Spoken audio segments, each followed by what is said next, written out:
அனைவருக்கும் வணக்கம். நான் நிஷா பீரிஸ்.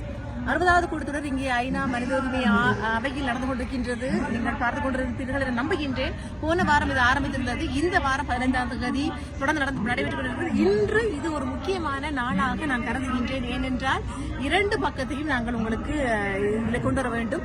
இந்த பூட்டிய அறைகளுக்கு நடக்கின்ற விடயமும் வெளியே எங்களுடைய சகோதரர்கள் செய்து கொண்டிருக்கின்ற போராட்டமும் ஒரு முக்கியமான தருணமாக நான் இதை கருதுகிறேன். முதலாவது இன்று 15ஆம் தேதி ஐநா அவைக்குள் என்ன நடந்ததுன்னு பார்த்தால் 11 மணிக்கு ரூம் நம்பர் 8வது இலக்க கொண்ட அறையிலே இன்ஃபார்மல் கன்சல்டேஷன் நடந்தது. அதாவது இந்த குரூப் இணைத்தலைமை நாடுகள் ஒன்றிணைந்து அதில் யூகேனுடைய பங்கேற்று அவர்களுடைய வழிகாட்டலில் அந்த இணைத்தலைமை நாடுகள் பெண்கோடராக எங்க அந்த ரெசல்யூஷனை டிராஃப்ட் பண்றவர்கள் இருக்கிறார்கள் தெரியும்.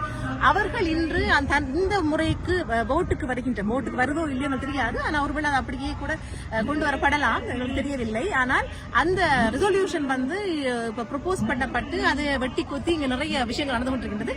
அந்த டிஸ்கஷனில் கலந்து கொண்டோம். நானும் என்னுடைய சார்ந்த என்னை போன்ற சில வேறு தமிழ் என்ஜிஓக்களும் கலந்து கொண்டார்கள்.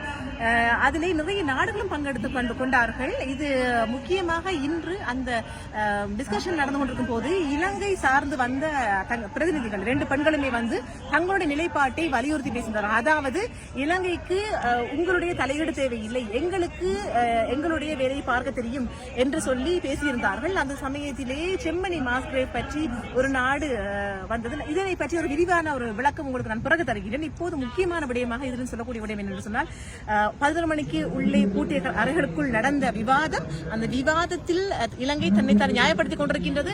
விடுதலை புலிகள் என்று பெயரை நீங்கள் சொல்ல வேண்டும். விடுதலை புலிகளுக்கு எதிரான ஒரு போர், ஒரு பயங்கரவாதத்துக்கு எதிரான போர்.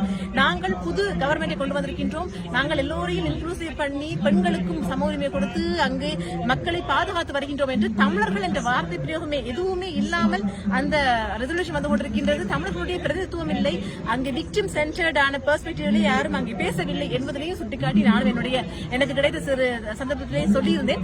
அதே சமயம் அங்கே வந்திருந்த மற்ற இணைய தமிழ் பிரதிநிதிகளும் அங்கே பேசியிருந்தார்கள். நாங்கள் இதில் திருப்தியாக இல்லை, இன்னும் கூட தமிழர்களுடைய பிரதிநிதித்துவம் இருக்க வேண்டும், தமிழர்களை பற்றி நீங்கள் பேசியது போதாது என்று நாங்கள் சொல்லியிருந்தோம். ஆனால் அதே சமயம் அவர்கள் கொண்டு வந்த அந்த உப்புச்சப்பில்லாத ரெசல்யூஷனை கூட இலங்கை எதிர்த்துக் கொண்டே இருக்கின்றது. இதுதான் காலகாலம் நடந்து கொண்டிருக்கிறது. அப்படி பார்க்கும் பொழுது நாங்கள் இந்த முறை நீங்கள் எல்லாரும் பார்த்திருப்பீர்கள். இது ஒரு பெரிய ஒரு விடயமாக நாங்கள் ஊடகத்தை பார்த்துக் கொண்டிருக்கின்றோம். நிறைய அமைப்புகள் ஒன்றிணைந்து எங்களுடைய நிலத்திலும் சரி புலத்திலும் சரி அமைப்புகள் மற்றும் பொலிட்டிக்கல் பார்ட்டிஸ், முக்கியமான கட்சிகள் எல்லாம் ஒன்று சேர்ந்து தமிழ் சிவில் சொசைட்டி, தமிழர்களுடைய குரலாக நாங்கள் ஒரு பெரிய ஜாயிண்ட் ஸ்டேட்மெண்ட் ஒன்றை தயாரித்து, அதாவது தமிழ் பிரதிநிதிகள் தயாரித்து அது எனக்கு நேற்று எனக்கு அந்த பொறுப்பு வழங்கப்பட்டது. அதை கொண்டு போய் உள்ளே நீங்கள் கொடுக்க வேண்டும், அந்த இடத்தில் கொண்டு கொடுக்க வேண்டும் என்று அது எனக்கு என் கையில் வந்தது. எனவே அதை ஒரு பெரிய ஒரு பொறுப்பாக எடுத்துக்கொண்டு அதை வாய்ப்பு தந்த தமிழ்நெட் ஜெயா அண்ணாவுக்கும் கீத் அவர்களுக்கும் அந்த கிரெடிட் போய் சேர வேண்டும். எனவே அதை எங்களுடைய எக்கோசோ கமிட்டியின் ஊடாக நாங்கள் அதை சமர்ப்பித்திருந்தோம். அதை எல்லாம் அங்கே வந்த அனைத்து நாடுகளுக்கும் நாட்டு பிரதிநிதிகளுக்கும் நாங்கள் கொடுத்திருந்தோம். இலங்கைக்கு கொடுக்கவில்லை. ஆனால் அவர்களுக்கு எங்களுடைய உரையில் அதில் வந்த விடயங்களை அவர்கள் கவனித்துக் கொண்டு வந்திருந்தோம். அதே மாதிரி அந்த விடயம் நடந்திருந்தது. உங்கள் சார்பாக உங்கள் குரல் இங்கே ஒலித்தது என்பதை நான் உறுதிப்படுத்தி சொல்ல முடியும்.